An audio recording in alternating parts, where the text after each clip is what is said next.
दोस्तों प्रणाम, राधे राधे। कैसे हैं? आशा करते हो आप लोग अच्छे होंगे। दोस्तों एक निर्गुण भजन है, बहुत मार्मिक है। आप लोग पूरा भजन सुनना, तब आपके समझ में आएगा आगे क्या है। दोस्तों कमेंट करना और लाइक जरूर किया करें। धन्यवाद।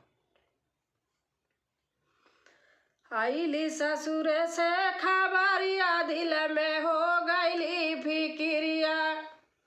आईली ससुर से खबरिया, दिल में हो गईली फिक्रिया। मुँह से निकल न बोलिया गहनवा में।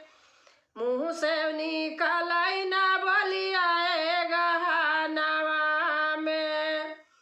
आईली ससुर से खबरिया, दिल में हो गईली फिक्रिया। आईली ससुर से खबरिया, दिल में हो गईली फिक्रिया। मुँह से निकल न बोलिया गहनवा में। मुँह से निकल न बोलिया गहनवा में। नौआ लेके आवे पाती, सुन के फाट हमारी छाती। नौआ लेके आवे पाती, सुन के फाटल हमारी छाती। बभना पोथिया विचार गहनवा में। बभना पोथिया विचार गहनवा में। आईली ससुर से खबरिया, दिल में हो गईली फिक्रिया। आईली ससुर से खबरिया, दिल में हो गईली फिक्रिया।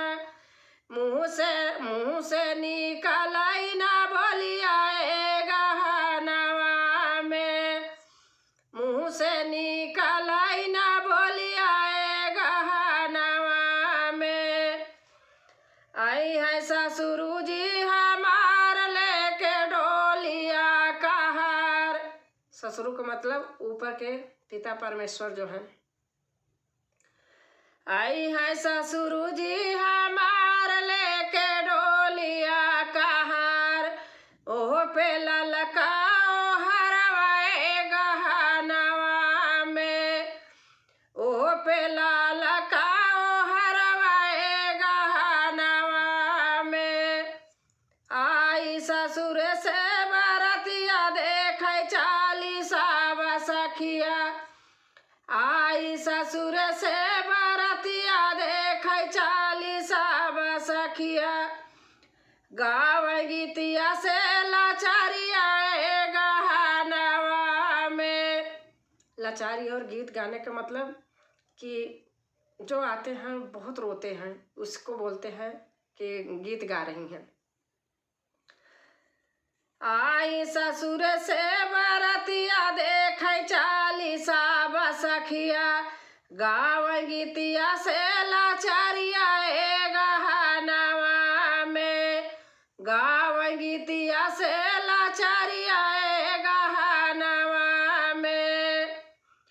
कोई कपड़ा धोलावे, कोई हमेशा मुझावे। कोई कपड़ा धोलावे, कोई कपड़ा पहनावे, कोई हमेशा मुझावे। कोई कपड़ा पहनावे, कोई हमेशा मुझावे।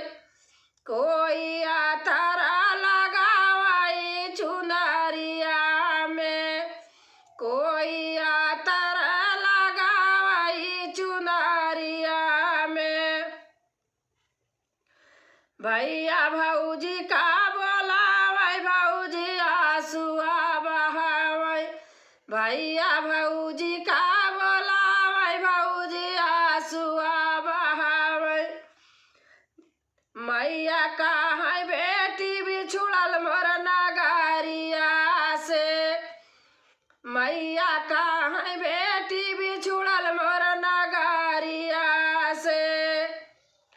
आई है ससुरु हमार, लेके डोलिया कहार।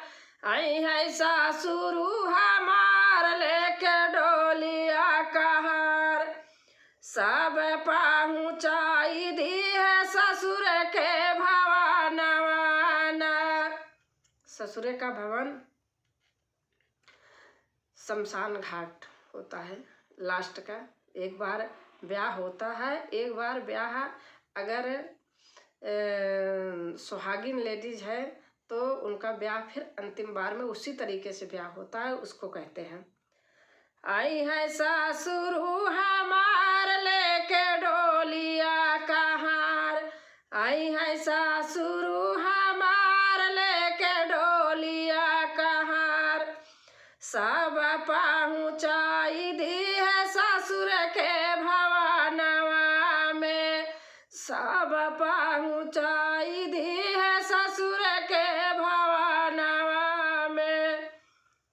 आइली ससुर से खबरिया दिल हो गईली फिक्रिया। आइली ससुर से खबरिया दिल हो गईली फिक्रिया। मुँह से निकल ना बोलिया गहनवा में। मुँह से निकल ना बोलिया